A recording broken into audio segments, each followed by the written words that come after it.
Naomba nisikie. Kabla sijakufanyia kitu ambacho nataka nimfanyie mwenzio, niambie ukweli, mwenzio yuko wapi? Nani?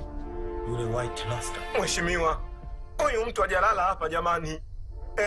Kama kuna kitu ambacho mnataka kunifanyia, nini nifanyieni tu jamani. Nifanyieni tu jamani. Fanyieni. Fanya kazi yako.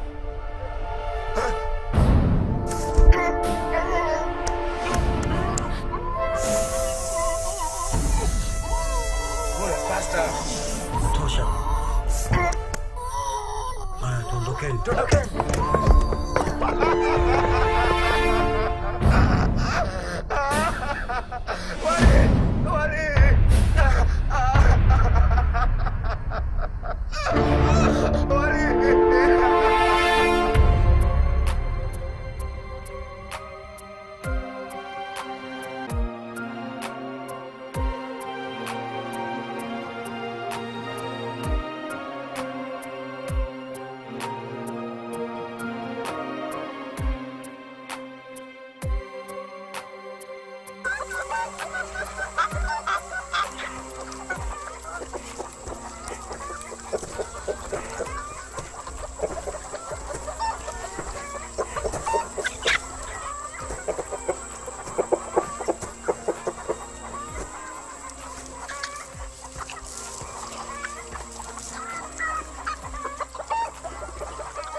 Vipi? Ushapika chai ya mgonjwa? Unaamka sasa hivi, nimechelewa kuamka. Wewe tatizo unalala sana. Anachoka. Utakoma tukianza kulala wote. Saa 11 nishakuamsha. Unalala kibwegebwege. Wewe subiri bwana, kama dakika 10 tayari nitaonyesha. Fanya basi. Unajua kule hospitali kichelewa wanakuzuia. Amna, tunapikia ni kwa mafuta. Hapa. Aya, nitakustua sasa hivi.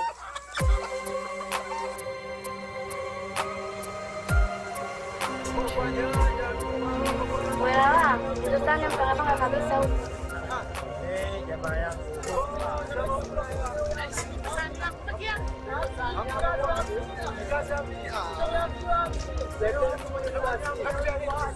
Nipisha kidogo.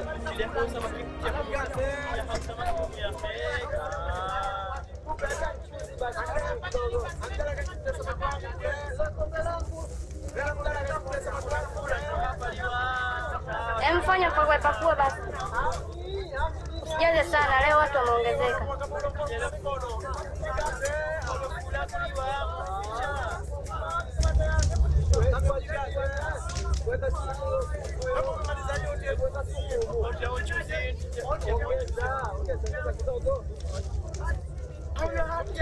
Hamna mchuzi hapa.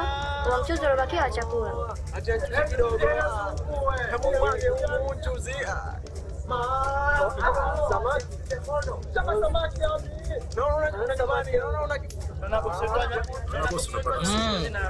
Wewe vipi wewe? Poa tu boss. Na wewe unakula? Niongezee supu kidogo. Mwambie nice. Si unaona ndo anapakua.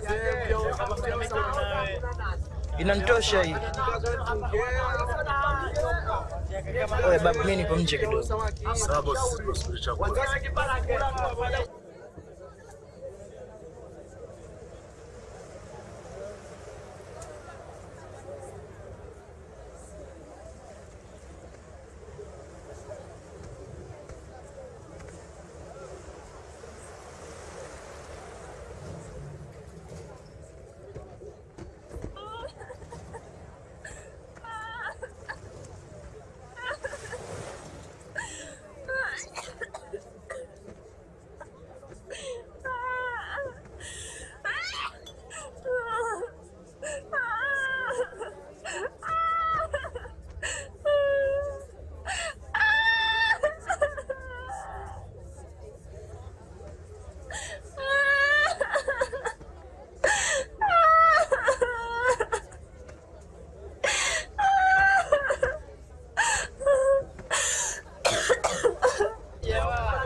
Naombani kupita.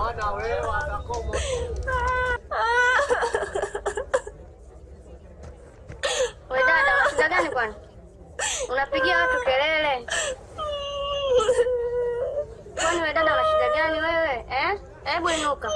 Au una njaa? Hapa kazini kwa watu, naomba utoke dada. Unauliza shida yako usemi, kama una njaa usemi. Kwani kuna nini? Mbona makelele? Mdada kaja hapa. Analia. Hapo unajua hapa kazini kwa watu. Nimemshauri bora tu aende hapa kazini kwa watu. Kwanza atupotezea muda. Kaka Mwala akitukuta hapa. Kwani wewe dada una shida gani? Kumbuka si hapa tupo kazini. Kwani una shida gani? Si useme. Mimi mwanamke mwenzenu. Tatizo. Sitakusaidia nini dada yangu? Nice. Huyu ni mwanamke mwenzetu, inabidi tu tumsikilize na tatizo yake, labda tunaweza tukamsaidia. Unaweza kumsaidia? Kaka Mwala tunaambia jinsi alivyo, tutamsaidiaje? Mtu wenyewe unamuuliza hata aongei. Jamani, naomba nimwombe Mungu. Nesi ndio anaweza kunisaidia kwa sasa. Mimi sina sehemu ya kuishi. Wazazi wangu wamenifukuza. Unaponiona nina ujauzito. Mjamzito? Ndugu yangu, kaka Mwala hapo anakuja. Kwa hiyo inakuwaje? Acha kulia, uongee tukusaidie. Nyenye, mbona mpo hapa? Huyu dada amesema ana matatizo. Wewe dada, una tatizo gani? Mimi nina matatizo kakaangu. Sema una tatizo gani? Sasa unapolia unafuta kusaidiaje? Mimi nina ujauzito. Na nyumbani kote wamenifukuza. Sina sehemu ya kuishi. Sawa, wewe ni mjamzito, tutakusaidiaje? Au wewe kilichokuleta unaomba msaada gani? Na mwenye ujauzito?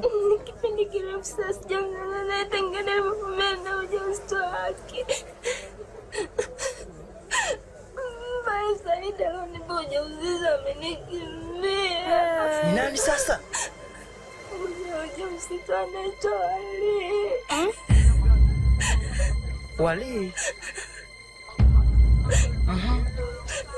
Na wake unachosema dada? Ndio kakaangu. Nimejaribu kumtafuta lakini sijampata. Wewe dada, Wali ninayemfahamu mimi hawezi akakupa ujauzito mtu kama wewe. Wewe dada ulivyo mchafu, unaweza ukawa na ujauzito wa Wali wewe? Sikiliza. Unajua usibishe kitu usichokijua. Huenda ikawa kweli, kwa sababu hali hii huwezi kumlia mtu yamini hata siku moja. Lakini hata hivyo bosi, huyu msichana huyu Unafahamu Wali? ndiye Wali namfahamu, lakini hivi fanya kitu kimoja.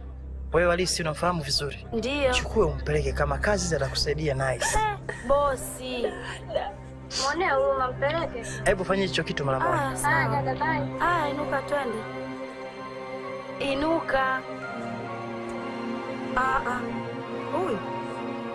Twende huko. Twende, ongoza. Twende huko.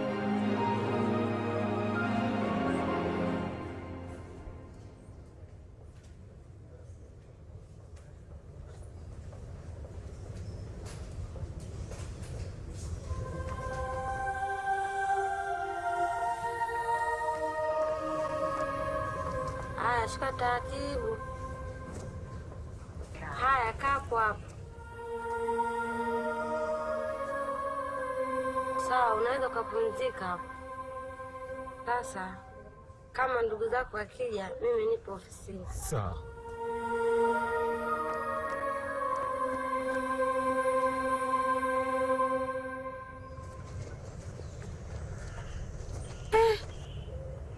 Shoga. Niambie. Safi, niambie. Poa. Nipe mpya. Niambie. Lakini ndugu yangu hata kuja kumuona mgonjwa hospitalini. Sio kama nimeshindwa kuja kumuona mgonjwa hospitalini. Ni kazi zinakuwa zimenibana. Hata kama kwa mgonjwa. Lakini leo natarajia kutoka mapema kazini. Nitakuja tu kumuona mgonjwa. Nipe tu. Mimi sina muda wa kupoteza. Umemwona huyo msichana? Salama. Huyu ndo anajuana vizuri na Wali. Ehe, huyo msichana nadhani umemuona. Huyo msichana kaja kazini kwetu, analalamika na analia, anasema kwamba ana shida na Walii. Na huyo msichana unavyomuona hapa ni mjamzito, anasema na ujauzito wa Walii. Huyo msichana unayemuona. Ni kweli dada, nina matatizo.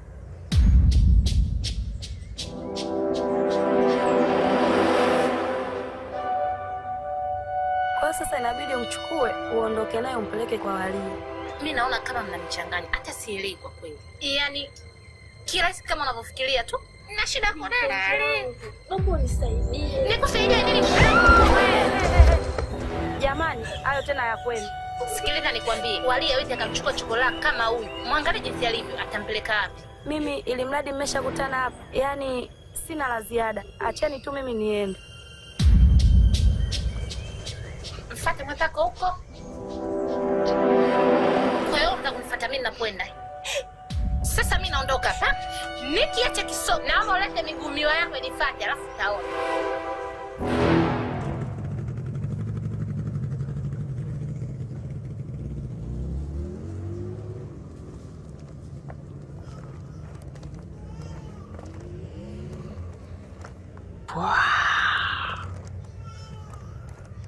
Wow. Harun. Nani? Walii? Ni mimi baba. Wamekutoa mibandeji yote, yani umekuwa mpya. Umekuwa mpya ndugu yangu. Kama zamani zinarudi enzi zetu zile. Haruni. Vipi dokta? Naona mpaka amekutoa nje hapa. Tusharuhusiwa tayari. Tusharuhusiwa? Walisema kwamba nisharuhusiwa. Wamenitoa nje nipumzike. Kwa hiyo bado Bado. Hebu nione. Unaniona? Harun. Unaniona? Uko sawa kabisa? Hebu niangalie. Eti. Unaniona? Unaniona? Angalia. Hebu angalia. Unaniona? Harun. Unaniona? Niambie. Sikuoni. Sikuoni. Hapana Harun. Niangalie mimi kwanza. Niangalie. Niko hapa mimi. Niko hapa. Unaniona? Sikuoni. Unioni? Harun baba. Niangalie mimi. Unaniona? Sikuoni. Jitahidi unione. Sikuoni Walii. Niko hapa mbele yako Harun. Sikuoni mimi. Sikuoni.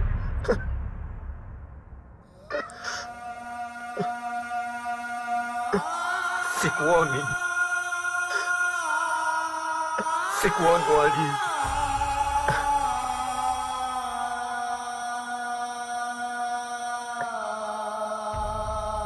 Unaona nini mbele yako?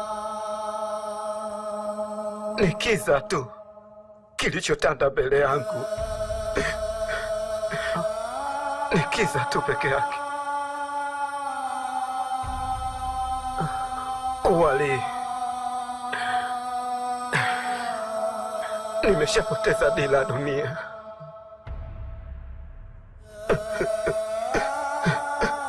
Sitaona tena Walii. Ama sijui kama kuna kitu nimemkosea Mungu wangu mimi. Hivi nitaweza kuwa mtu katika watu mimi? Sidhani kama nitaweza kuwa mtu katika watu. Nitakusikia Walii. Nitamsikia Lawaa. Hata pale walikolala wazazi wangu nitapasikia tu, lakini kupaona sitopaona tena. Sitopaona tena Walii. Sidhani. Sidhani mimi. Sidhani Walii. Sidhani. sidhani kama nitaweza kuwa mtu katika watu mimi. Sidhani kama Lawa atanipenda mimi nikiwa katika hali kama hii. Sidhani Wali. Naomba nisikilize kwanza. Sawa. Nisikilize mimi. Nimekuelewa sana. Wewe sio kwanza kuwa katika hali kama hii. Kweli? Ndio. Sawa. Na imani utapona. Nitapona? Ndio. Sijui. Ni wengi wametibiwa wamepona. Na imani utapona. Lakini Wali, ni kitu kimoja tu ambacho nakiona mimi mbele ya macho yangu. Unaona nini? Wali. Unaona nini? Sawa sawa na umeme ule katika ndani, alafu kabaki peke yako. Ni kiza ninachokiona, ni kiza Wali. Naona kiza. Sioni mimi. Nitaona kweli? Nitaona ndugu yangu? Sijui kama nitaona. Naona kiza Wali. Naona kiza mimi. Naomba nisikilize. Inabidi tumsikilize kwanza daktari atasemaje. Kama anakuruhusu urudi nyumbani, lazima kuna dawa atatupa tukaendelee kuwa tunatumia nyumbani. Huenda zikakusaidia tu. Kweli? Ndio. Mimi naamini ni matumaini tu. Hapana. Lakini sijui. Hapana.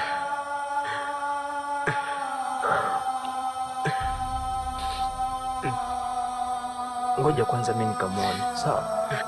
Sawa.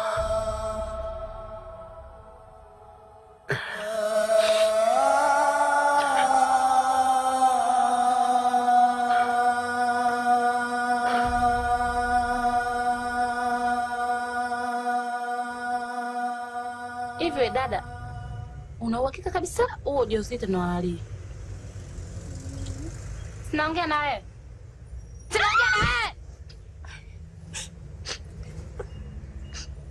Hivyo hujui kuongea? Dada, mimi nilikuwa nahitaji tu kuonana na Wali. Najua tu mnashoni. Mama tu nisaidie kwa hivi. Mwanamke una hata haya. Ujionee aibu kabisa. Afadhali Wali mwenyewe ndo huyo anakuja. Wali.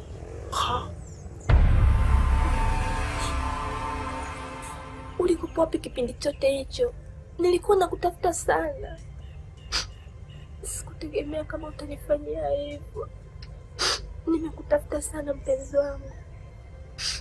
Leo Mungu kanijalia nimeweza kuonana na wewe. Wali. Naam. Huyu mdada ni nani? Eti Wali. Mimi simfahamu. Unasema umfahamu? Wali mpenzi wangu. Wali unifahamu mimi? Hebu niangalie vizuri. Unataka kuniambia umenisahau? Umeniacha katika wakati mgumu sana. Bado nahitaji msaada wako kwa sasa. Na kwa nini uliamua kunitelekeza? Ni kosa gani ambalo mimi nilikufanyia? Wali. Ni nani huyu?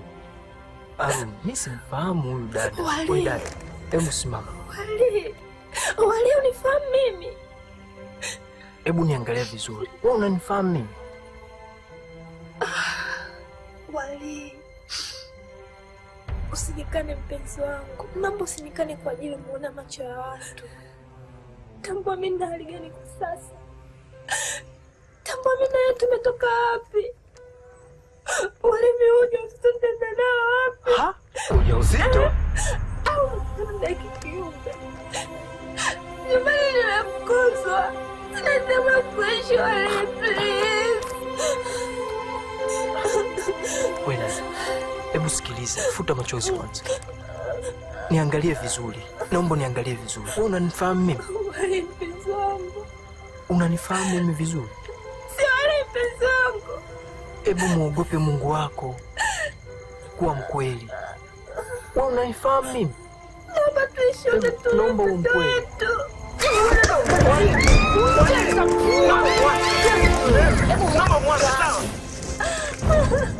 Hebu mwache kwanza, sawa? Ananigombanisha mimi huyu. Usimfanye hivyo. Muulize tu taratibu. Huyu ni mtoto wa kike. Muulize kiutaratibu, atakujibu. Wale unanipiga mimi. Anatugombanisha sisi. Hapana. Yupo sahihi. Kwa nini umeamua kuniumiza kiasi hichi? Haya ndo malipo unaamua kunipatia, si ndio eh?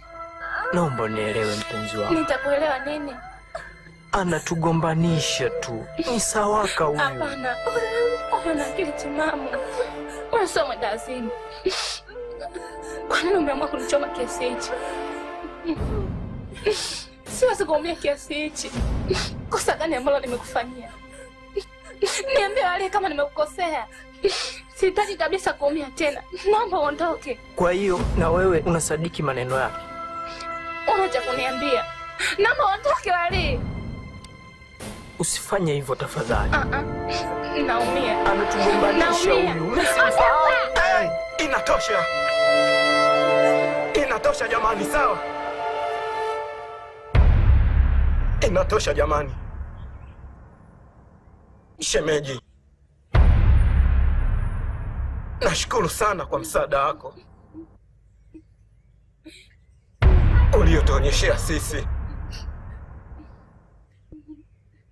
Tumeishi na wewe vizuri tangu ulikotutoa kwenye kituo cha kulelea watoto yatima, na mpaka sasa hivi umechukua maamuzi yako ya kutaka sisi tuondoke katika nyumba hii. Mungu akubariki. Mungu akubariki sana shemeji yangu. Akubariki sana shemeji yangu. Ila kutokana na hali yangu mimi, hali yangu sasa hivi niliokuwa nayo, mimi sitaona tena. Sitaona tena mimi. Nishakuwa mpofu mimi. Basi. Kutokana na hali yangu hii, alafu narudi huku nakuta matatizo mengine tena. Sawa, na mimi naondoka. Awezi akaondoka Wali na mimi nikaendelea kubaki. Wali, tuondoke. Alon. Hapana. Naomba unisamehe. Naomba unisamehe shemeji yangu. Alikuwa kusudio langu. Wali ameniumiza moyo wangu. Lakini kwa nini ameamua kunifanyia hivi? Kwa nini ameamua kunichama? Ila pole sana shemeji kwa matatizo yako. Nakuomba.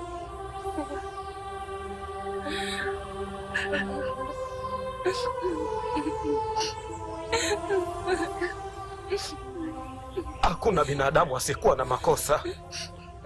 Kila binadamu ana makosa yake. Wewe una makosa na Wali ana makosa yake. Naomba yaishe jamani. Aaron, sina makosa. Endelea tu kuishi hapa. Mimi siwezi kukosa pa kuishi. Niache tu niende kutafuta maisha yangu. Wewe ndugu yangu, tuko pamoja tu. Kwaheri ndugu yangu. Tafadhali Wali, naomba usiondoke. Naomba usiondoke. Usiondoke kabisa. Kumbuka, mimi nina matatizo sasa hivi, na kama kweli unanijali mimi nikiwa katika hali yangu kama hii, na kama kweli nafsi yako bado inaendelea kunipenda mimi, tafadhali Wali, naomba usiondoke. Kumbuka, wewe ndo dawa na mimi ndo kidonda. Kwa hiyo nahitaji kupona. Naomba usiondoke. Usiondoke. Naomba niishi.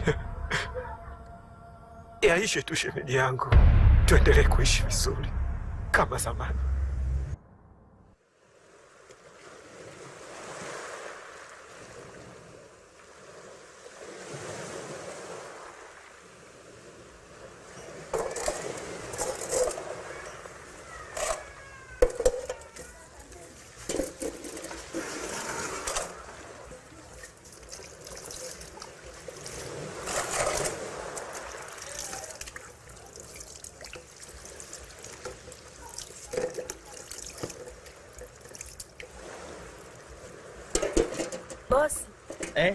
Niambie. Nimekuja kuomba ruhusa, nahitaji niende hospitali kumwangalia mgonjwa. Leo au kesho? Leo. Basi fanya kitu kimoja, ukienda kule usichelewe uwahi. Kuna kazi nyingine zinaendelea, sawa? Sawa. Boss, si unajua chombo kipo njiani kinarudi sasa hivi? Au umesahau? Afu nimesahau. Oya, kuna chombo kingine kinakuja, sawa? Sasa hivi fanya mpango ukaweke sawa. Ukapike pale nini ili wengine wakija apate msosi fresh, sawa? Sawa boss. Hebu fanya harakati hizo. Sawa? Uko hospitali unaweza kaenda kesho au kesho kutwa, sio mbaya. Fanya hivyo, usilemai, vyombo vipo njiani. Na kuamini kwa kazi la wao. Sawa.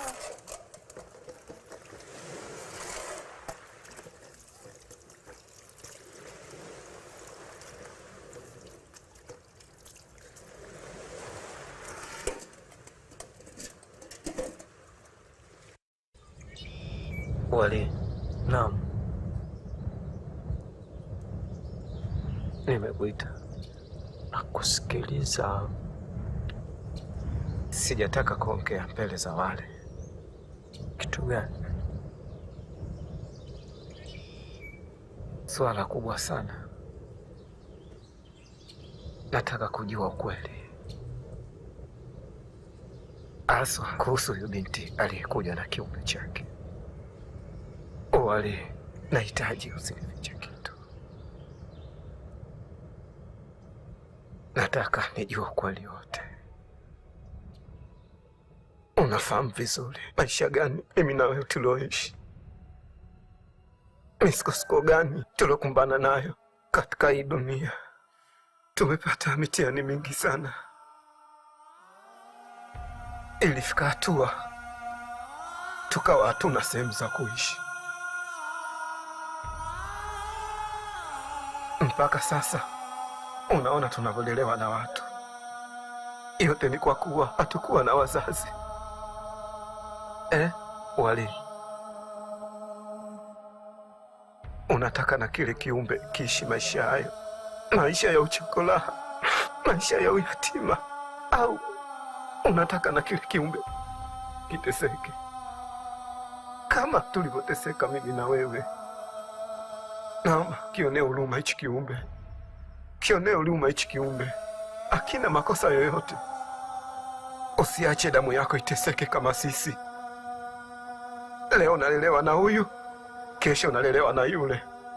Unataka na kile kiumbe Wali kipate tabu kama tulizopata mimi na wewe? Kwa nini Wali unakuwa hivyo ndugu yangu? Ndugu yangu, umebadilika. Sio yule Wali ninayemfahamu mimi. Naomba uniambie ukweli. Usinifiche kitu. Hata kama utamu wako unificha mimi, Mwenyezi Mungu anakuona Wali. Niambie baba. Niambie Wali. Niambie. Niambie ukweli.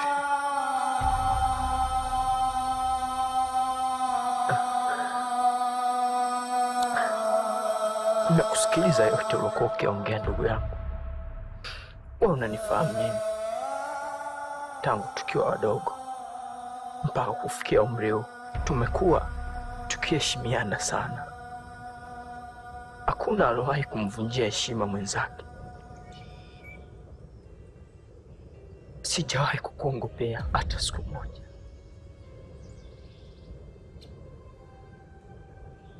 Na sintokuja kukuongopea hata siku moja. Naomba uniamini mimi. Yule mwanamke mimi simfahamu, na wala kile kiume alichonacho si cha kwangu. Naomba unielewe.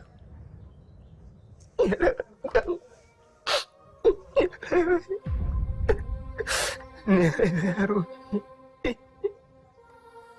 Simfahamu yule mwanamke Haruni. Maneno yako yamenichoma sana ndugu yangu. Siwezi kukuongopea Haruni. Uniamini Haruni. Moyo wangu unaniuma sana. Wali, basi inatosha. Jina langu yako Haruni. Inatosha. Najua huwezi kunificha. Huwezi kunificha.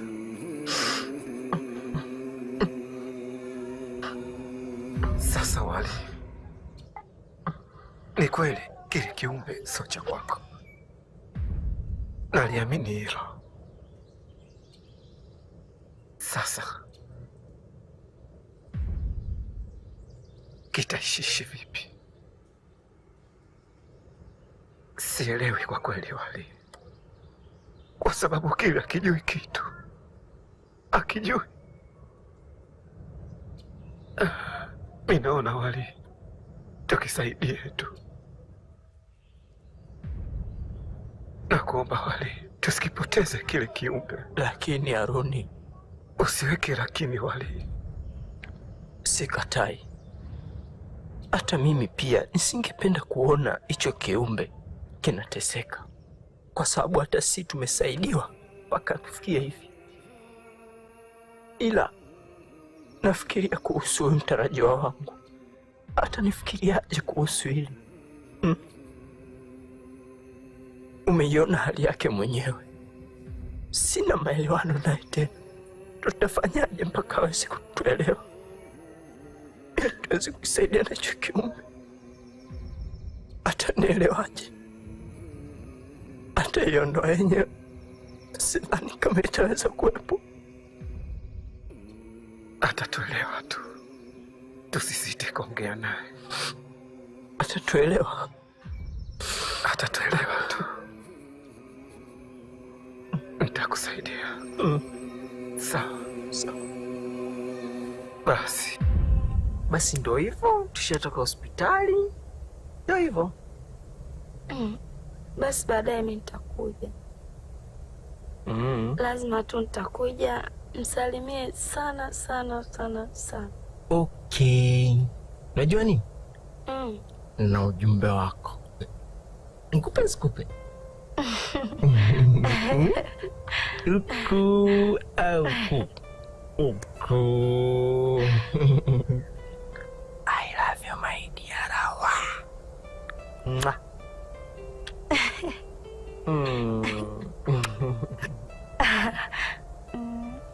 Basi kuna ujumbe wake nataka nikupe. Si unajua hapa utakiwa kukaa sana. Ya, nahisi muda huu ndio itakuwa vizuri. Poa. Sawa.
Bado mimi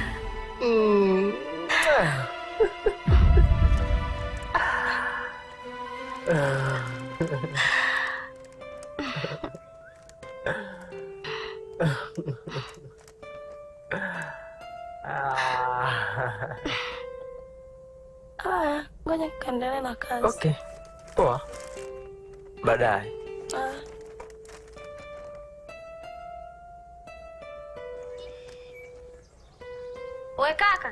We kaka, hebu nisubirie hapo. Mambo. Sinakwambia mambo, uelewi ama? Kumbe we jeuri. Poa. Hivi we kaka, una adabu kweli? Umepataje ujasiri kutoka ulikotoka na uchafu wako mpaka kule kazini kwetu? Hivi unaweza kuwa na Lawaa wewe? Sasa kwa taarifa yako nikwambie, Lawaa hakutaki, hakuhitaji, uendani naye, ana mtu wake ambaye amemweka hapa. Atoki agandu, na wanapendana sana, lakini sio kwa mtu kama wewe. Muone kwanza ulivyo mchafu uona. Na iwe mwanzo na mwisho kufika pale kazini kwetu, na ukiendelea kumfuatilia Lawaa kitachokukuta utajuta. Mkwenda huko. Unajua nashindwa kuelewa Wali huyu mwanamke kampata katika mazingira gani? Kwa sababu yule mwanamke alivyo kama ni chokolaa au ni mtu ambaye ana maisha magumu kiasi cha kwamba vile nguo zake alivyovaa ni chafu, uso wake kama kinyago, yani hata eleki, yani hana hata muonekano. Sasa yani kila ninavyofikiria bado nakosa jibu. Na kwa nini imekuwa hivi? Sasa kutokana na hali yake ulisema kama hiyo, uwe msaidie tu. Sawa, msaidie tu. Inaonekana na matatizo sana. Sawa.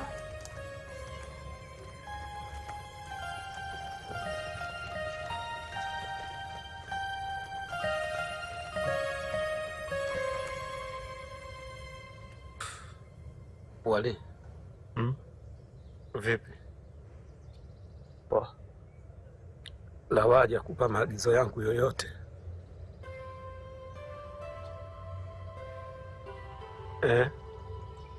Mbona ujibu?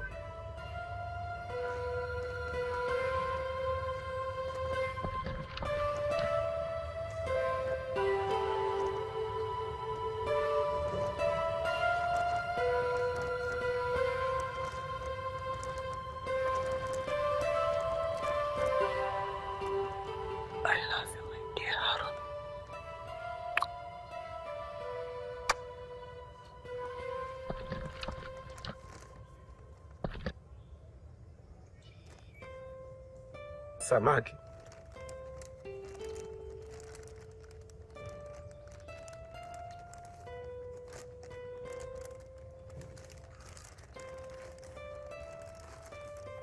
Vipi?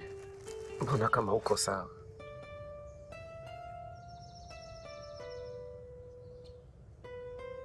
Aaron. Ukweli kuna mtoto mmoja wa kike nimekutana naye. Maneno aloniambia ni makali sana. Ndio. Na kama ningeamua kuchukua hatua, basi mngekuja kumtoa mimi polisi. Ndio hivyo ndugu yangu. Kwa nini unasema hivyo? Inavyosemekana Lawaa tayari yupo kwenye mahusiano na mtu mwingine. Ni maelezo ya huyo binti. Na kama tutaendelea kumfuatilia, basi maisha yetu yatakuwa hatarini.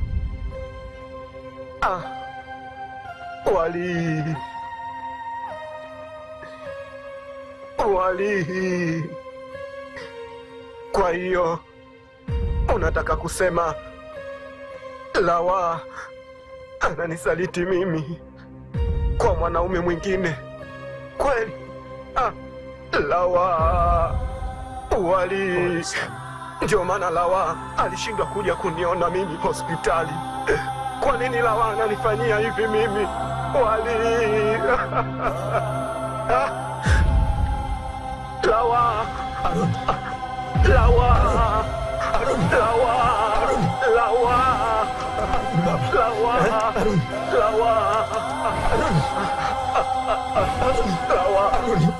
Kwa nini hapa? Arudi baba.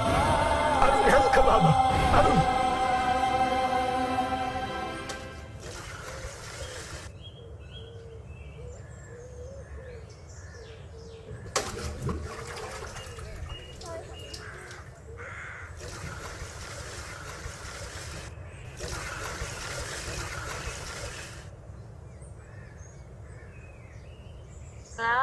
Abe?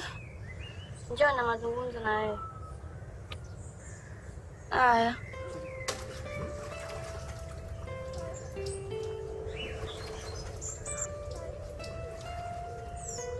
Njoo basi. Sina kuja.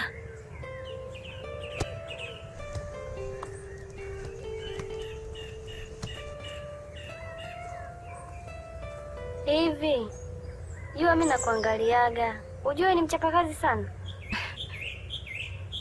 Si ndivyo ambavyo nilivyofundishwa? Nikifanya kazi kwa mtu inabidi nichangamke kwa kila kazi. Unajua mimi mpaka muda mwingine huwa natamani kama kaka Mwera angepata mwanamke kama wewe. Alafu mkaoana, mkasaidiana kuendesha mali zetu hizi. Nafikiri tunaweza kupiga hatua kubwa sana.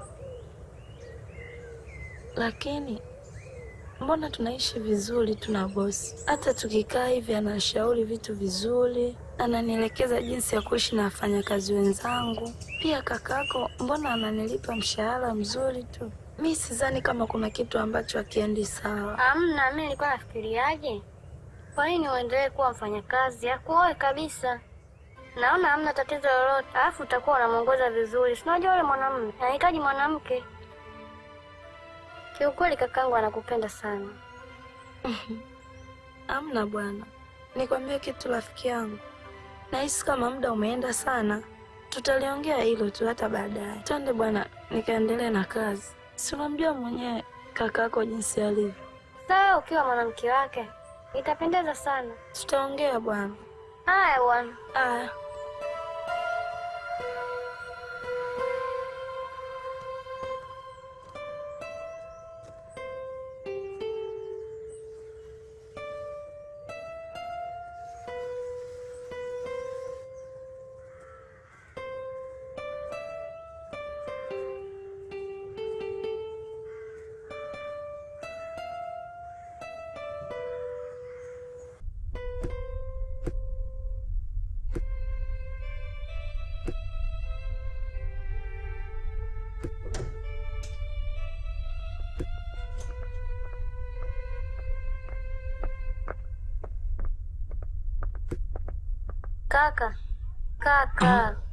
Kakaangu, usiwe hivyo.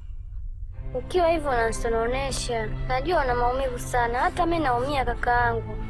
Mimi najua Lawaa anakupenda, ila tu labda hana imani na wewe.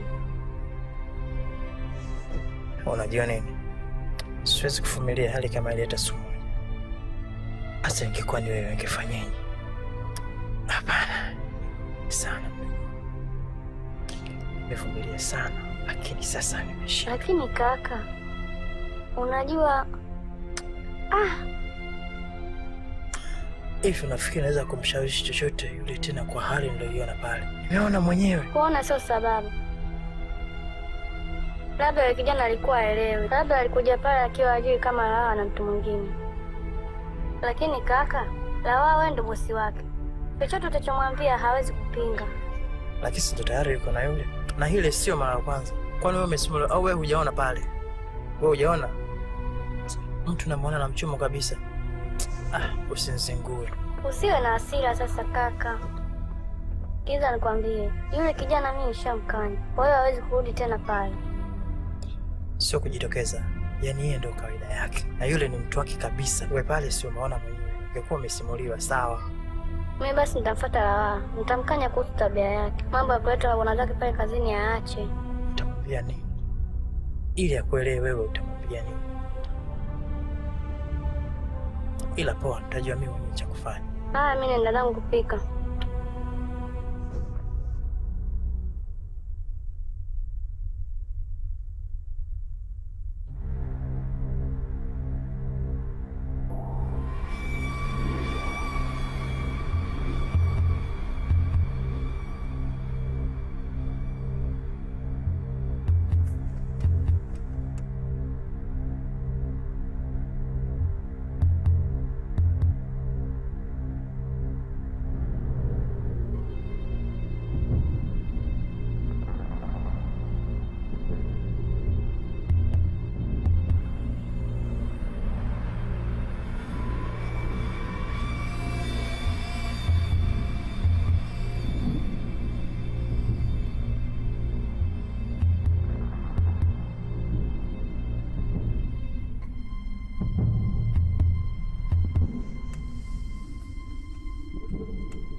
naomba usifanye kitendo kama hicho.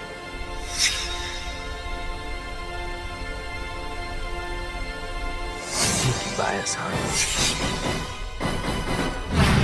Hivi wewe alokuhusu ingie ndani mwangu uchukue vitu vyangu na kuanza kupaka ni nani?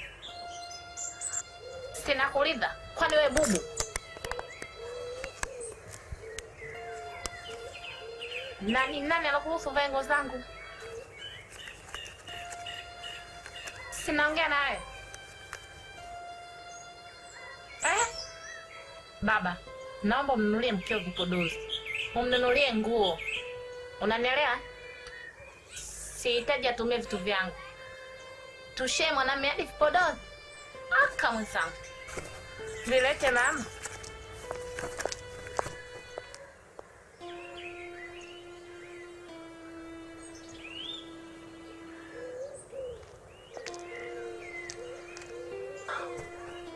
Sikiliza, usihuzunike sana. Chukulia ni kama jambo tu la kawaida. Dada ananichukia sana. Mimi naona ni tu ujauzito. Unasema? Kwa sababu ndo unafanya dada anichukie. Kwa nini utoe ujauzito? Kwa sababu mimi nahisi ndio utakuwa solution mambo yote haya. Hapana, naomba unisikilize. Usije ukafanya kitu hicho hata siku moja. Na kuahidi nitalea huo ujauzito wako mpaka mtoto. Kwa hali yoyote, naomba usifanye kitendo kama hicho. Ni kibaya sana. Sio kitendo kizuri, hata Mungu pia hapendi. Mimi niko tayari kulea. Sawa?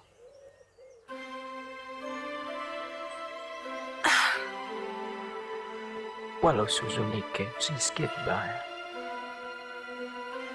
Twende tukakae ndani, usikae nje peke yako. Aya, twende mama.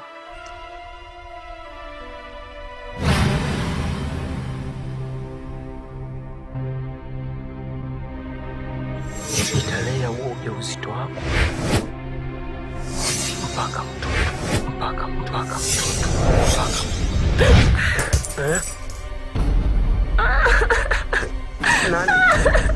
Nani?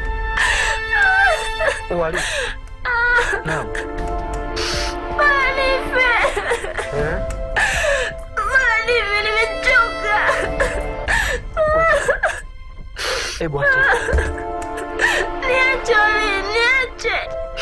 Jamani, kuna nini tena? Ni nini wewe binti? Naomba nipatie chukua samani, nakuomba sana. Nakuomba mpendo, usifanye hivyo. Kwa nini unataka kufanya hivyo? Nimechoka mimi. Nimeamua nijioe. Naomba unisikilize. Kwa nini Walia nijali? Mbona Walia anakujali? Kwa nini anichukie? Hapana dada, mbona Walia anakupenda sana? Naumia sana. Naumia kuona Talia anaonyesha upendo wa dhati kwangu. Mimi sina thamani tena. Hivi Walia, uliamua kunichezea tu mimi na kunitelekeza, si ndio?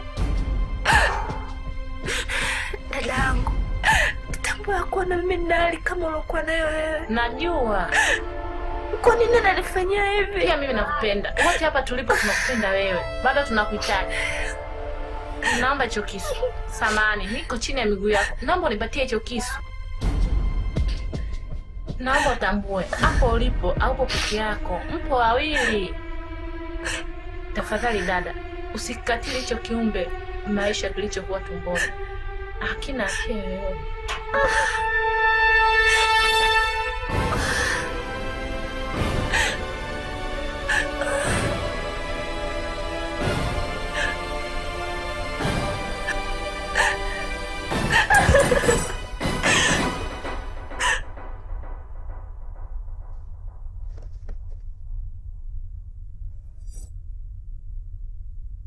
Wali. Naam, kwa nini imekuwa hivi?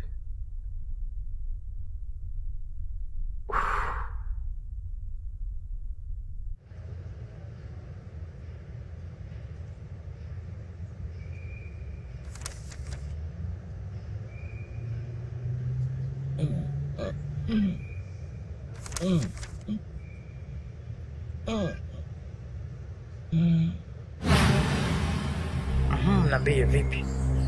Safi. Sasa ile kazi tumeshaifanikisha na yule kijana ambaye alikuwa anasumbua tumeshamaliza. Ile boti ambayo ilichukua ile mizigo tumeshailipua moto, tumetoa ile mizigo tumeweka kwenye boti nyingine, ile boti yao imelipua moto. Una uhakika? Na uhakika nacho kuongea kwa sababu kufanya kazi kwa uangalifu kwa makini kwenye kazi. Kwa maana kiwango changu inaweza kufanikiwa ninachokitaka.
Sijakuumiza? Pole. Sawa ndio. Yaani unaonekana mpaka unataka uniue kakaangu. Nisamehe sana Mungu wangu. Umeanza kuchanganyikiwa eh? Kwa una nini kakaangu? Sijakuumiza kweli? Hujaniumiza. Ila sio vizuri. Wewe unadhani watu wakiingia hapa wakiona unanikaba, si watazani wanataka kuniua wapate mali hizi? Mimi hata sielewi. Tatizo lilikuwa ni nini? Ila ni ndoto tu nimeota.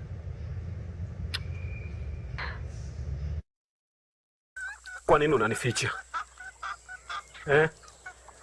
Ina maana unanisaliti mimi. Inaonyesha kwamba wewe wali unanisaliti mimi. Kwa sababu sio mkweli ndio maana unanificha mimi. Angalia sasa. Mtoto watu anataka kufa, anataka kujiua. Kwa mfano angekufa kweli na unajua yule mtoto ana ujauzito. Tungeieleza nini serikali? Tungeieleza nini serikali? Kwa nini unafanya hivyo? Kuwa makini. Aru. Mimi unajua mpaka sasa hivi sielewi nini kosa langu ni lipi. Kwa sababu nini? Nilichokuambia pale ndo iko hamna kingine. Hayo maneno ambayo nimekuambia kutoka katika kinywa changu ndo maneno ambayo yametoka katika moyo wangu. Sasa nikwambie maneno yapi tena Aruni? Nilijaribu hata kumwita yule binti na kumwambia tulia, mimi huwa ujauzito nitalea, ili mradi atulie, lakini sielewi mimi kwa nini mpaka imefikia hivyo. Sielewi kabisa. Ni hatari hii wali. Atakuja kufa siku moja. Alafu kila kitu kitakuwa juu yetu. Wali. Sasa tunafanyaje brother? Wage mimi nachanganyikiwa hata yani mpaka sijui nini cha kufanya. Naomba tujitahidi tu. Tuongee na mjumbe wa nyumba 10. Anaweza kutusaidia. Jumbe? Ndiyo. Anaweza kutusaidia. Tufanye hivyo. Sawa basi. Tujaribu kufanya hivyo. Sawa.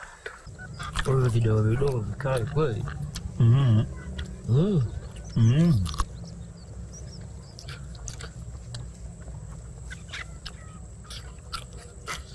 Tatizo lako wewe. Wako shazoea yale hivyo sana. Yale ndo mwenyewe. Mimi wote nakula. Hayo nakula, yale nakula. Mimi kwangu poa. Ila kwa kuwa pia hajaiva ndo maana. Mambo.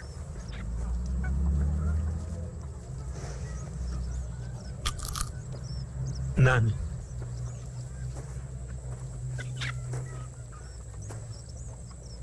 Lawa. Ndo mimi barafu wa moyo wako.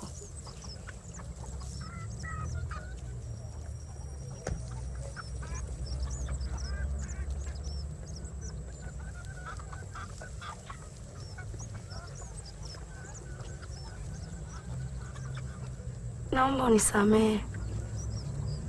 Tangu umetoka hospitali sijaja kukuona, na karibu mwezi sijaja kukuona hospitali pia, lakini ni zote kazi zilikuwa zimenibana, na bosi alikuwa anipi hata nafasi ya kutoka, ila leo ndo nimetoka, nikaona bora nije nikuone mpenzi wangu.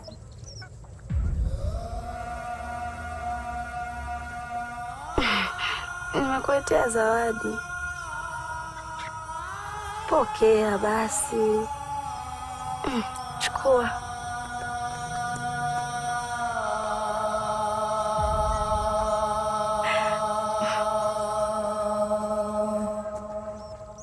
Harun. Unataka kunisaliti?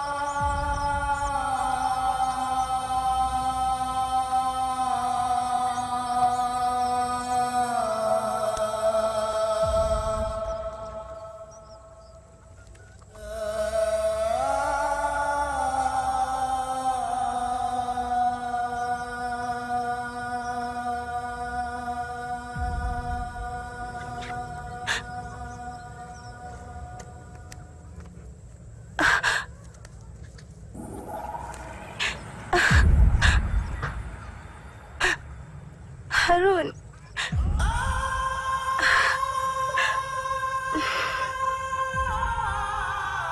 Harun. Unafanya nini? Unafanya nini mpenzi wangu? Kwa nini? Kwa nini nakuwa hivi? Lawa, umebadilika sana. Umebadilika sana. Tarajia wako. Kumbuka ukuwa hivyo. Ukuwa hivyo kabisa. Tatizo nini Lawa? Mpaka umeamua kunisaliti mimi kwa mwanaume mwingine? Hapana.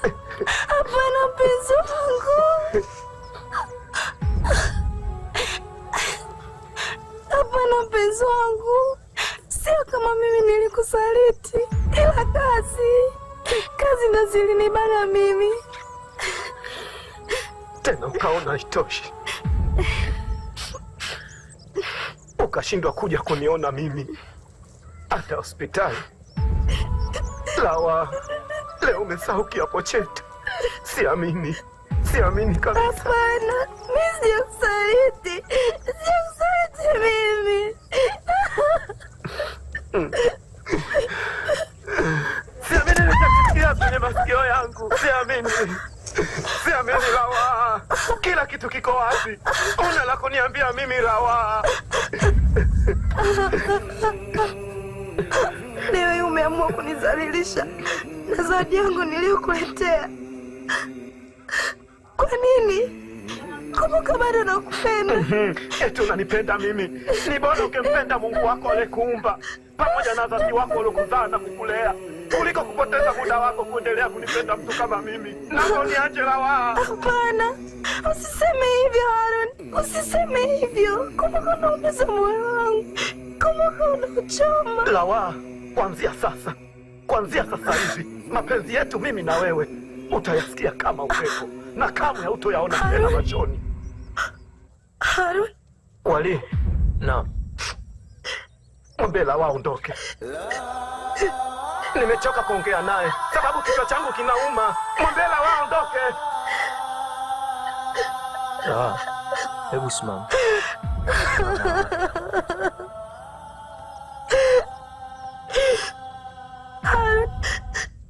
Japo mimi naondoka, lakini tambua bado nakupenda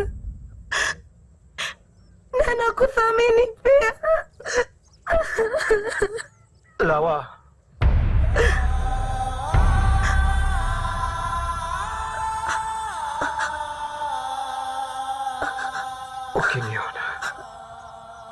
nichomee mate, na kama ukinikumbuka nichomee ubani. Tena waite na mashehe pamoja na mapadri waje waniombee. Naomba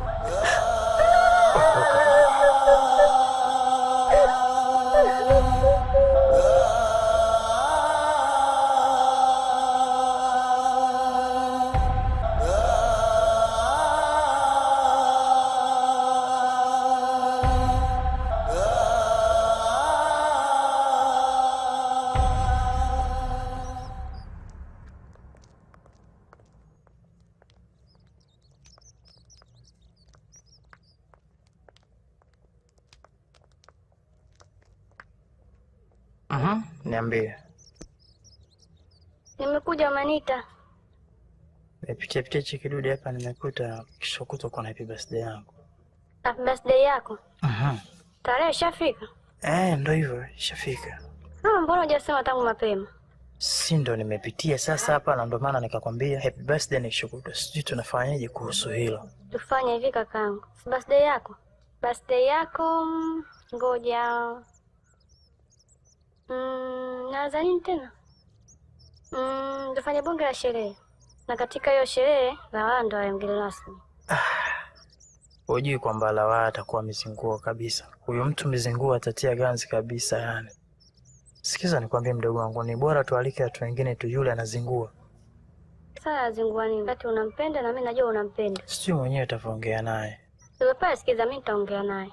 Alafu kila kitu kitakuwa fresh. Sawa? Ndio kaangalie sasa kama makeke sijui nini, sehemu gani tutakwenda, alafu tuangalie itaharimu kiasi gani. Fresh. Poa. Mimi mwenyewe naenda zangu kulala. Ukalale wakati upike msosi sasa hivi. Nimechoka kupika. Leo unaweza ukawa hivi, kesho ukawa kwamba sisi sote binadamu hatuna ujanja mbele ya Mwenyezi Mungu.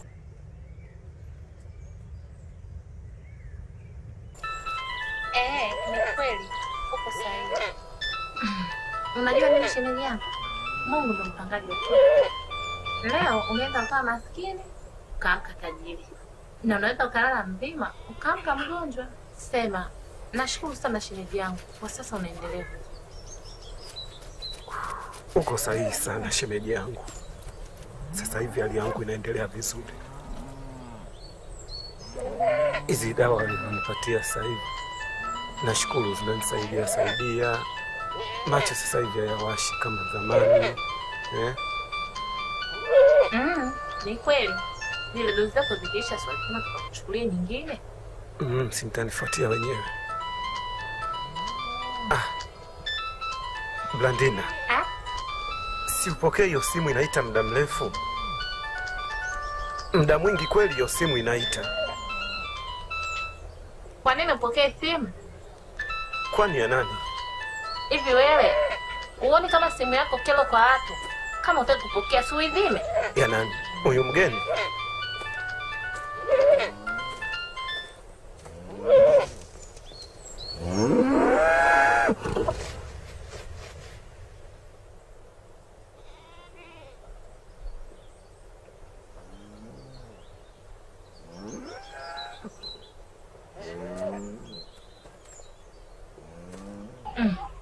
Kuna matatizo? Kuna msiba? Hapana.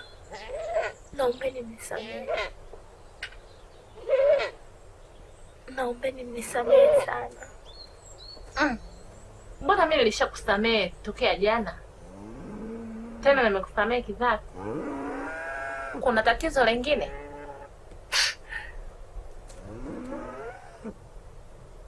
Nashindwa hata nianzie wapi.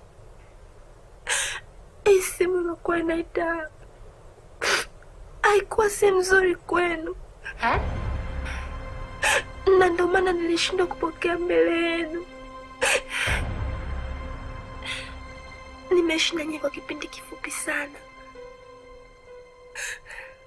lakini nimetambua nyinyi ni watu wazuri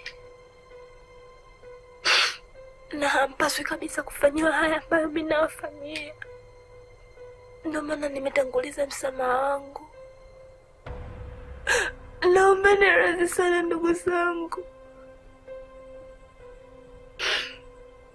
Lile tukio la jana si kama nilikuwa nahitaji kujua mwenyewe kwa ajili ya wivu wa mapenzi. Hapana. Lengo langu lilikuwa ni kwa ajili ya kumuua Wali. Wali? Ndani kwa kipindi kifupi sana. Lakini nimetambua nyinyi ni watu wazuri. Na hampaswi kabisa kufanyiwa haya ambayo mimi nawafanyia. Ndio maana nimetanguliza msamaha wangu. Naomba niradhi sana ndugu zangu. Lile tukio la jana si kama nilikuwa nahitaji kujua mwenyewe kwa ajili ya wivu wa mapenzi. Hapana. Lengo langu lilikuwa ni kwa ajili ya kumuua Wali. Wali? Ndio.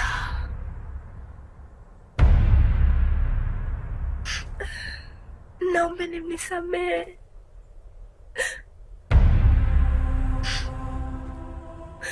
Wewe jana ulipotaka kujiua wewe, ulikuwa unataka kumuua Wali, si ndio? Lakini sio mimi. Kuna watu ambao walinituma kufanya vitu hivyo. Walinituma nimuue Wali ili niweze kutenganisha mapenzi yake pamoja na Lawa. Lawa? Naomba nisamehe sana Lawa. Lawa. Nisamehe Lawa, please. Mimi sio Lawa. Wewe sio Lawa? Ndio. Sasa Lawa ni nani? Mimi nilituma kuja kutenganisha mapenzi kati ya Wali pamoja na Lawa. Sasa mbona mnanichanganya? Sasa unavyoniambia wewe sio Lawa. Lawa ni nani? Mbona mnanichanganya?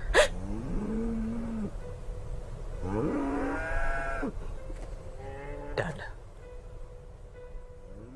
ulikuwa unataka kuniua mimi? Wali? Naam. Vipi? Usingesikia sauti yangu tena leo, ningekuwa nishakufa mimi tangu jana. Sijui ungesikia wapi tena sauti ya Wali. Dada, unataka kuniua? Niue. Niue.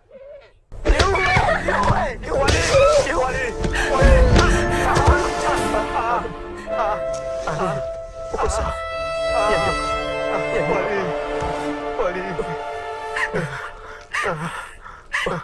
Uko sawa?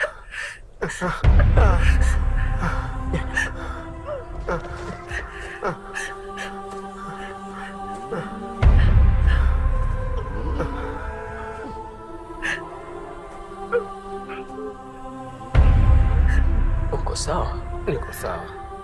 Wali, naomba usimpige wala usimfanye kitu chochote huyu msichana wa watu. Sawa? Kashakili na kashaongea ukweli. Ni kuongea naye tu kiutaratibu. Kakaangu, nimekukosea sana na ninatambua ya kuwa unanichukia. Naomba msamaha. Nisamehe kakaangu.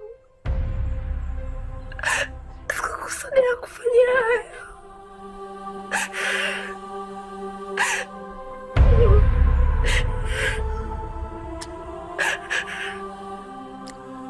Nataka nikusamehe. Sio kakaangu. Umemwona yule? Tayari ulishaweka doa la mapenzi baina yangu na yake. Niombe msamaha kwake. Akinikubalia basi na mimi nishakukubalia msamaha wako. Na umwambie ukweli kuhusu huo ujauzito.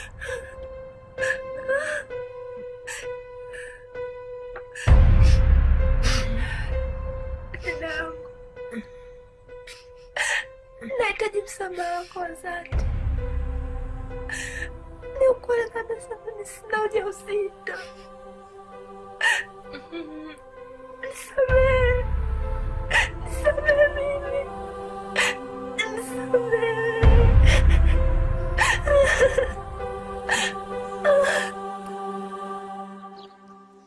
Ila kiukweli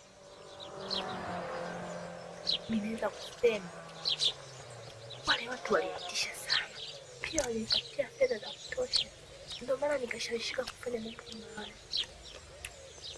Sawa, kwa hiyo uko kwenu. Wewe utarudi vipi? Kiukweli unajua mimi ni mgeni sana hapa, sijawahi kufika. Kwa hiyo kumnigia ugumu sana kutambua kuwa nitaanzia nzeli, kwa sababu nilipoingia tu katika gari lao linifunika na kitambaa usoni, nikapoteza kabisa uelekeo, bila kwa kuwa jina la mtu mjua. Yaani, habari zenu? salama, karibuni. Asante. Karibuni jamani. Haya, asante. Karibuni mkae. Hamna, tukai. Tumekuja tu mara moja. Harun. Tumekuja kwa ajili ya matatizo ya mdogo wangu. Nani? Lawa. Harun. Ni mimi. Ni mimi Harun.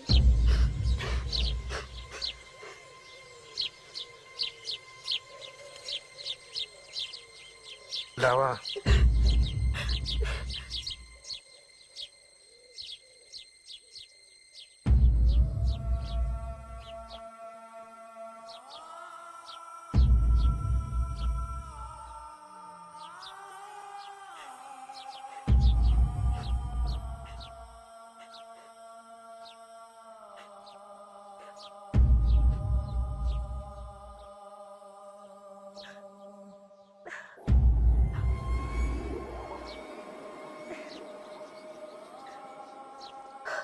Lawa. Harun. Nakupenda sana Lawa. Nakupenda pia. Nisamehe mimi. Najua tu nilikukwaza. Nimeshakusamehe. Kwani mpaka sasa nishajua ukweli uko wapi. Kuna watu tu ambao walitaka kutenganisha mapenzi yetu. Nisamehe na mimi. Nimeshakusamehe. Basi nyamaza.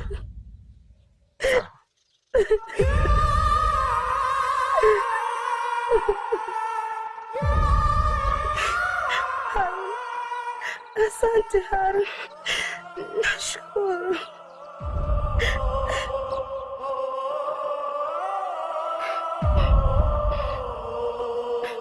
Ina maana unataka kumwambia huyu ndo Lawa? Ndio, huyu ndo Lawa. Ningemsababishia matatizo mtoto wa watu bure. Matatizo gani? Lengo langu lilikuwa ni kwa ajili ya kumwali. Wali? Ndio.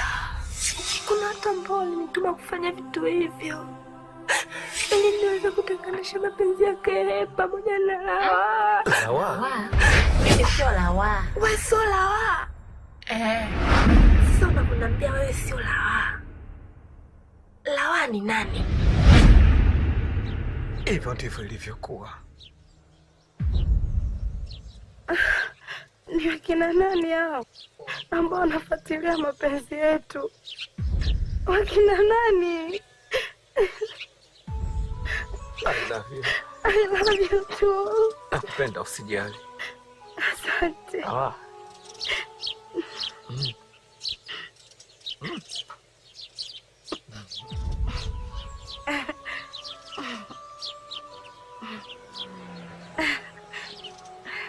Harun. Nimekuletea zawadi. Zawadi? Ndio.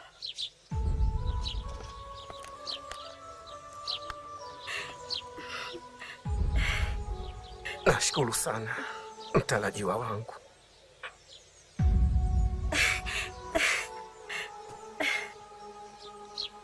Ila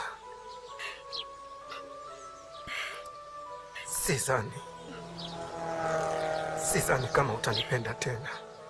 Harun, kwani mpaka sasa hivi mboni za macho yangu zimeshafunga. Sidhani kama zitaweza kufunguka tena. Sidhani Lawa, sitaona tena Lawa, sitaona tena. Sidhani mimi. Sidhani kama thamani ya mapenzi itarudi tena kama ilivyokuwa ya zamani. Sidhani kama nuru ya mapenzi itawaka kwangu. Ndoto zangu zote za mapenzi zimeshafikia kikomo Lawa. Naisinikiza tu kilichotanda katika mapenzi yangu Lawa. Nitaweza kumpata mwingine atakayenipenda na upofu wangu Lawa. Lawa. Lawa. Lawa. Lawa mama. Harun, kumbuka wewe ndo kiapo changu. Kumbuka wewe ndo maisha yangu. Ndo kwanza kwenye moyo wangu mkokonali kama ua. Tazidi kukupenda. Na sidhani kama kuna mtu atakuja kuvunja kamba yetu ya mapenzi. Sidhani. Unanipenda? Harun, nakupenda. Hata mimi nakupenda. Nakupenda Lawa.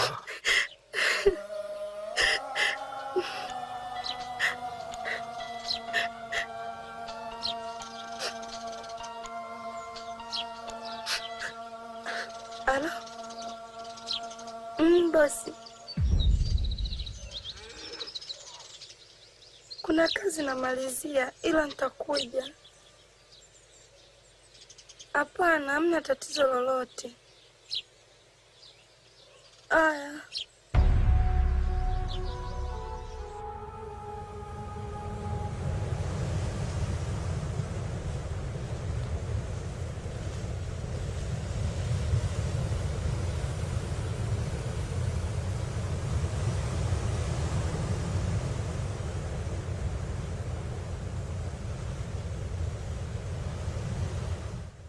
Lawa, hivi ni kwa nini unakuwa huelewi?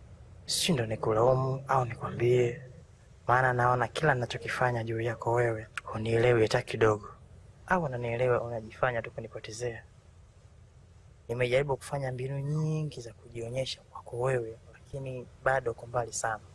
Sijui mwenzangu unanifikiriaje mimi? Au unanionaje unajua halafu unajifanya hujui? Kwa nini unakuwa hivyo?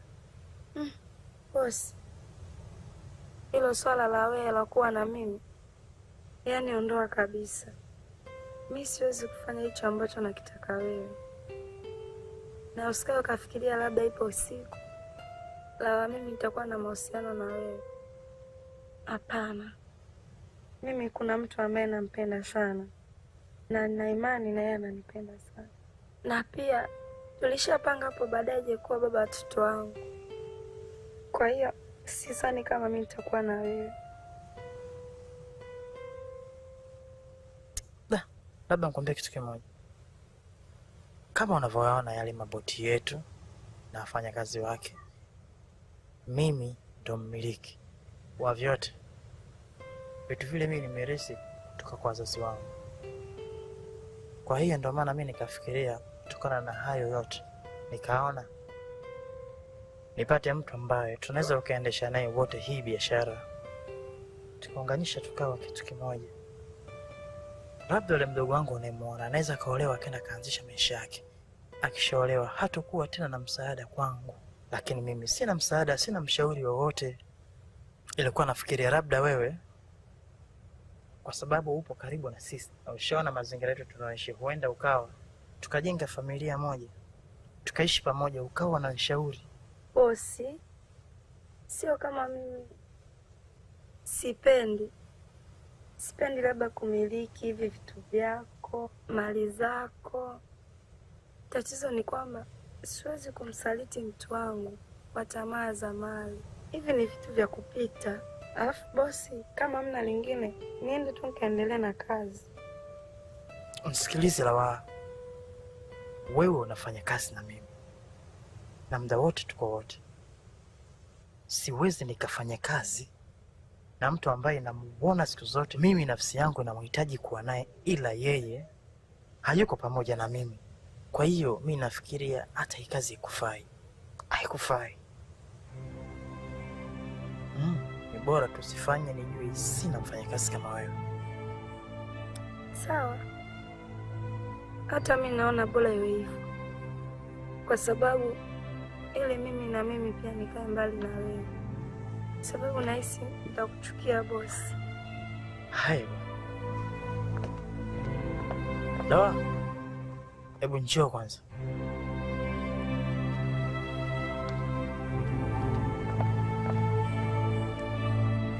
Sasa ndio nini kuondoka wakati mimi sijaweza kuongea na wao?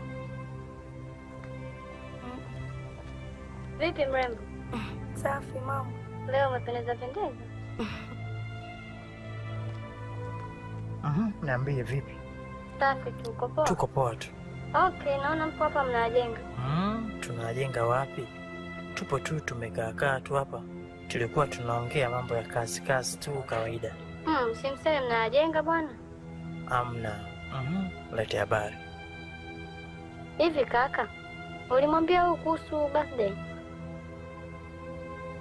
Yani leo mambo yangu yote hayako vizuri kabisa yani. Sema nini Lawaa? Kesho kutwa na happy birthday yangu. Kwa hiyo nilipenda uwe mgeni rasmi. Hapana bosi. Kwani bosi, kesho kutwa hapa kutakuwa hamna kazi? Hamna kazi. Basi nitakuwa nabaki nyumbani tu kwa ajili na nguo nyingi za kufua. Kwa hiyo naomba usamehe sana bosi. Kaka bwana, wewe acha kumtania. Sikiza nikwambie Lawaa, hiyo birthday ya kwangu sio ya kaka. Nimeandaa bonga ya sherehe, marafiki zangu wote. Sasa ukikosa utakuwa umeniumiza rafiki yangu. Na isitoshe ndo rafiki yangu mkubwa hapa. Utakuja? Niambie kama utakuja. Basi nitakuwepo. Jamani, kweli? Sawa, nitakuja. Lawaa, basi usisahau kuja na marafiki zako, jamaa zako, ndugu zako wa karibu. Itakuwa ni vizuri sana, hata majirani. Alafu usisahau kuja na marafiki yako ili tufurahikie pamoja. Itakuwa vizuri zaidi. Nadhani kutakuwa na furaha zaidi. Kweli bosi? Nitafurahi na nitakuja nao, tutajumuika pamoja. Usijali na hisi, sawa? Sawa. Mimi ngoja niendelee na kazi. Bye, baadaye.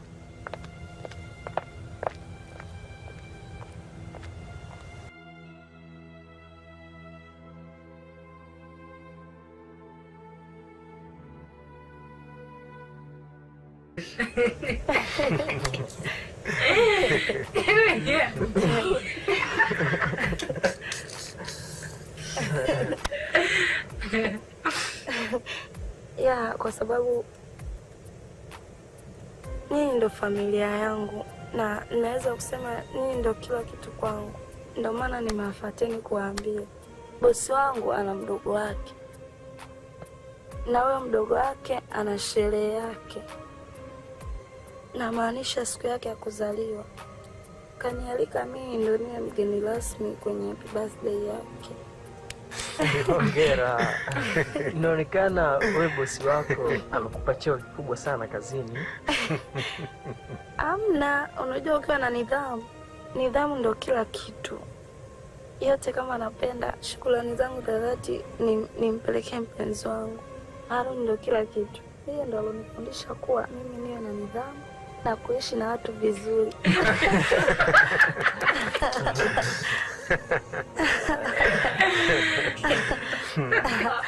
Kwa hiyo ningependa kwamba nisijumuike peke yangu, kwa sababu nyinyi ndio familia yangu. Mimi hata siendi. Kwa nini usiende? Sasa mtumbo wangu nitoke hapa niende kwenye birthday jamani. Vibaya. Utaenda peke yako. Nani ataenda? Mimi siendi. Amna, inatakiwa nawe pia uende kwa sababu wewe, yani wewe naweza kusema kama ndo chachu. Japo nimealikwa mimi lakini wewe ndo chachu kubwa kule. Kwa hiyo ni lazima uende na nisingependa kwamba mje peke yenu. Ningependa kwamba mje na aluni wangu. Sijali Rawa. Hata huyu nitambeba mzima na mtumbo wangu. Yeye mbeba na mtumbo wangu unipeleke huko. Hata shemeji yangu na niruhusu niende huko. Na kwa nini usiende? Tutamsumbua mtoto wetu. Amna bwana, atafurahi na yeye. Itafanikiwa wapi? Itakuwa Bagamoyo. Bagamoyo? Nitakuwa mmempeleka huyu akaone makumbusho huyu. Mwanga mwenendo unapajua. Unapajua wewe. Nyenye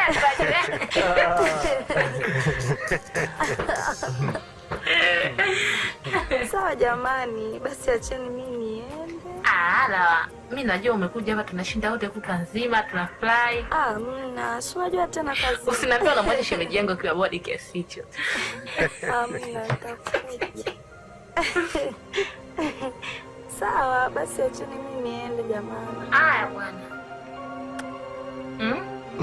Tasisi. Linaiga.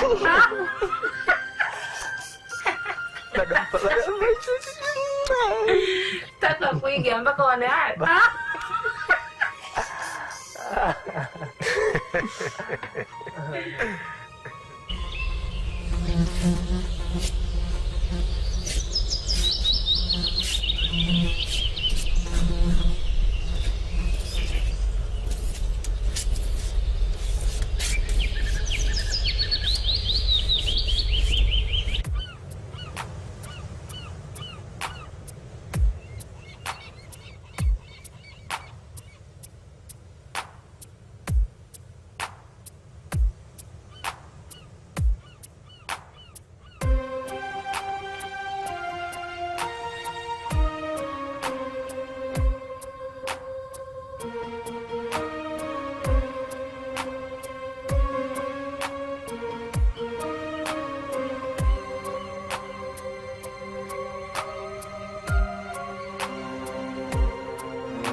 Baby.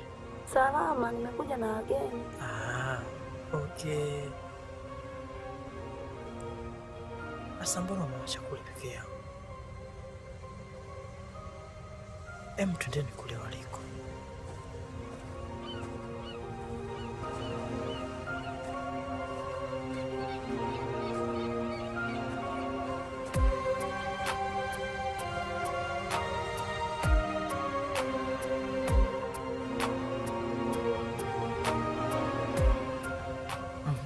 Vipi?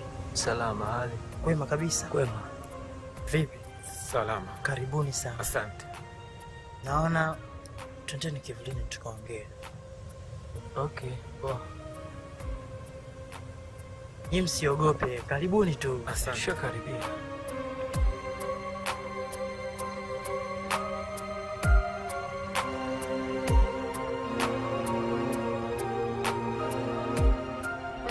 Kaka, kama tulivyopanga leo, na mgeni rasmi Rawa akashafika na wageni wake. Jamani, karibuni sana. Asante. Karibuni sana. Sasa sherehe yetu naona ipo karibu sana kuanza, ila hatutofanyia hapa, tutafanyia kisiwani huko. Kisiwani? Kwa hiyo hapa tulipo tunasubiria boti, kama lisali moja litawasili. Kwa kweli tumepanga tukafanyia sherehe kule, kwa sababu mazingira kule yametulia sana. Tutaenjoy, ni pazuri kwa kweli. Wewe sasa ulivyosema Bagamoyo. Katuambia Bagamoyo. Wote walikuwa hapa fahamu wapi tufanyike. Eti ulikuwa unafahamu wapi tufanyike? Aka, just a surprise tu kaka. Kuna michezo mbalimbali hata kuoga. Hata kuoga kule unaoga. Ila kwa sasa hivi mtu unaweza ukaanza tu hata na hapo. Kama vile unaweza ukaanza kunywa soda afu baadaye ukala chakula. Utafurahi wenyewe. Kwa hata bahari hata wanaruhusiwa kuoga. Wanakoga. Tukiwa tunasubiri ile boti tunaweza tukaogelea. Si mnaona mimi nilipokuwa nimekanyaga yale maji ilikuwa navuta hisia za kuoga. Tukaoge. Tukaoge. Mimi sijaja na nguo bana kuogelea. Wakati wa kula tunaoga hata na kichupa. Mimi mwenyewe naenda kuoga na box. Sasa nguo wanabadilishia. Nguo wanabadilishia hapo juu. Kuna kigofu kidogo wavuvi ndipo wanabadilishia nguo hapo. Ila usiziache nguo kule. Badilisha uje nazo. Wanaweza kuchukulia. Na huku mimi ni mgeni. Basi twende nikupeleke mara moja. Aya.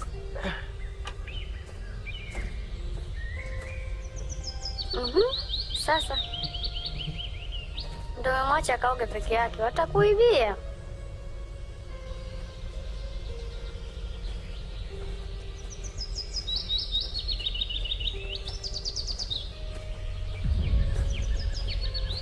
Unaona kibanda kile pale kwenye lile jumba lile?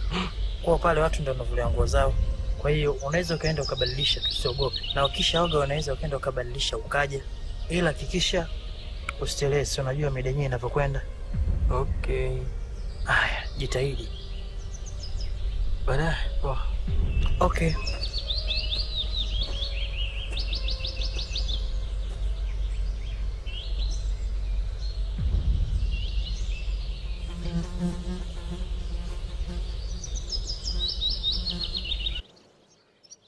Halo Chiplota.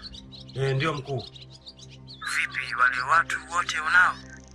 Wale vijana wote ninao. Safi sana. Sasa ndio nakusikia bosi. Yule jamaa nimempanga na ameelekea kwenye jumba la kubadilishia nguo. Pale kwenye gofu. Okay. Kwa hiyo fanya juu chini, nahitaji kichwa chake. Sijari bosi, mimi ndo Chiplota. Tafanya hivyo. Fanya hivyo msikose.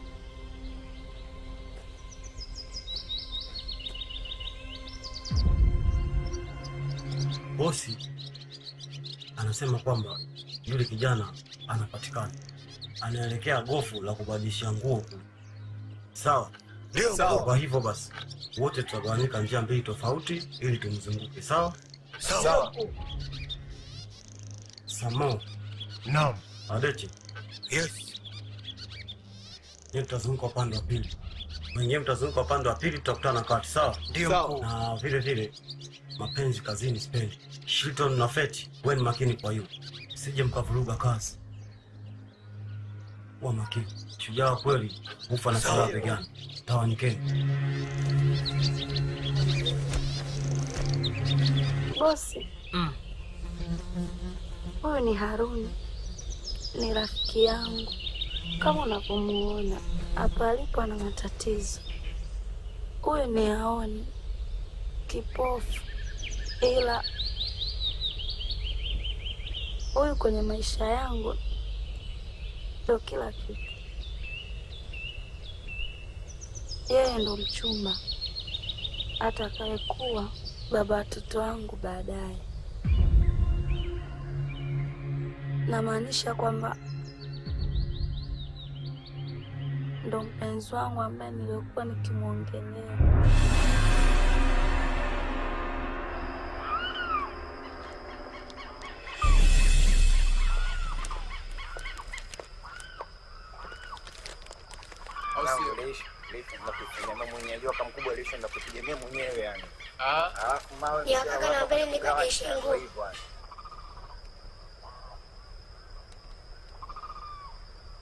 Kinachokufanya waogope kubadilisha nguo mbele yetu ni nini? Kama vipi ukatafute sehemu ya kubadilishia? Kwa nini sipasi kubadilisha nguo hapa? Mbona unaturushia huyu mwanangu? Je, mnaongea sana, mbona mtoto mlembo tu huyu? Hani itikadi hizo sio. Ngoja nikusaidie. Kwa nini kaka vipi? Niacheni.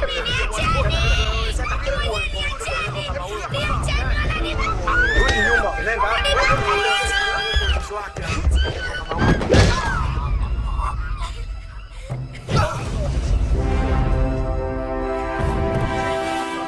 Mwacheni huyo binti.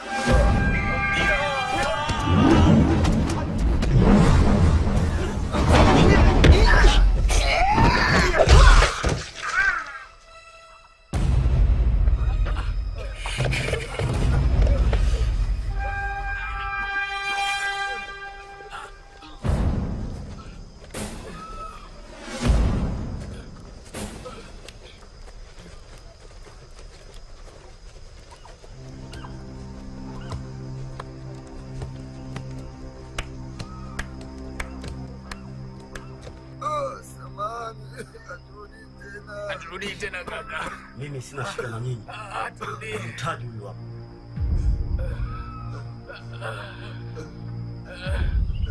Nashukuru kufahamu Harun, karibu. Asante. Mimi nashukuru kufahamu. Na mimi nashukuru kuwafahamu. Hivi Lawa, huyu ni mpenzi wako? Ndio. Mbona mimi sielewi? Na walije? Kwani nyie kina nani? Unahitaji kutujua sisi? Na mnahitaji nini kutoka kwangu?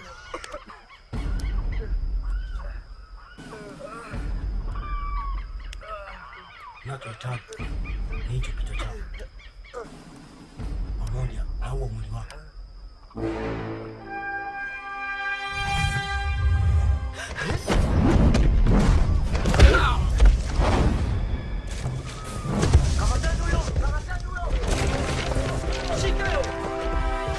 Wali ni shemeji yangu. Shemeji yako kivipi? Wali ana undugu na Harun. Kwa hiyo Harun ni ndugu yake na yule Wali. Ya, Wali ni ndugu yake. Kaka karibu. Asante. Pole sana kwa matatizo kakaangu. Asante.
Sale moja lishapita.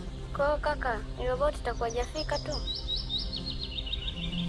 Lakini kweli na inabidi tukampate Wali. Tangia alivyoondoka mpaka sasa hivi. Wali kweli. Poa, basi ngoja nifuate. Au tunaenda wote? Twende bwana. Haya. Unajua lakini alipo. Si niambia kule juu. Si niambia kule. Poa. Twende. Ilikuwa asubuhi. Walikuja watu ambao nisiwatambua. Waliingia chumbani kwetu. Walipofika walinipiga huko wakimuulizia Wali. Kwa bahati Wali alikuwa alishaenda nje, alienda chooni. Nikawaambia mie Wali sijui aliko.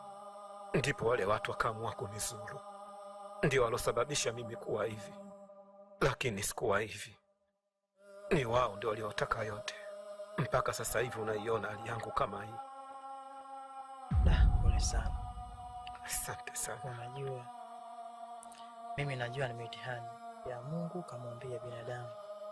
Kweli. Na hakuna jambo lolote ambalo linaweza likakupata na kuwa ni mipango ya Mungu. Kweli. Naam. Sawa. Pole sana. Nashukuru sana.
Naona muda ndio umefika. Naona tukue botini kule tukawasubiri kule wengine. Tuwasubiri wakina wale? Sawa. Aya, tuze.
Oh.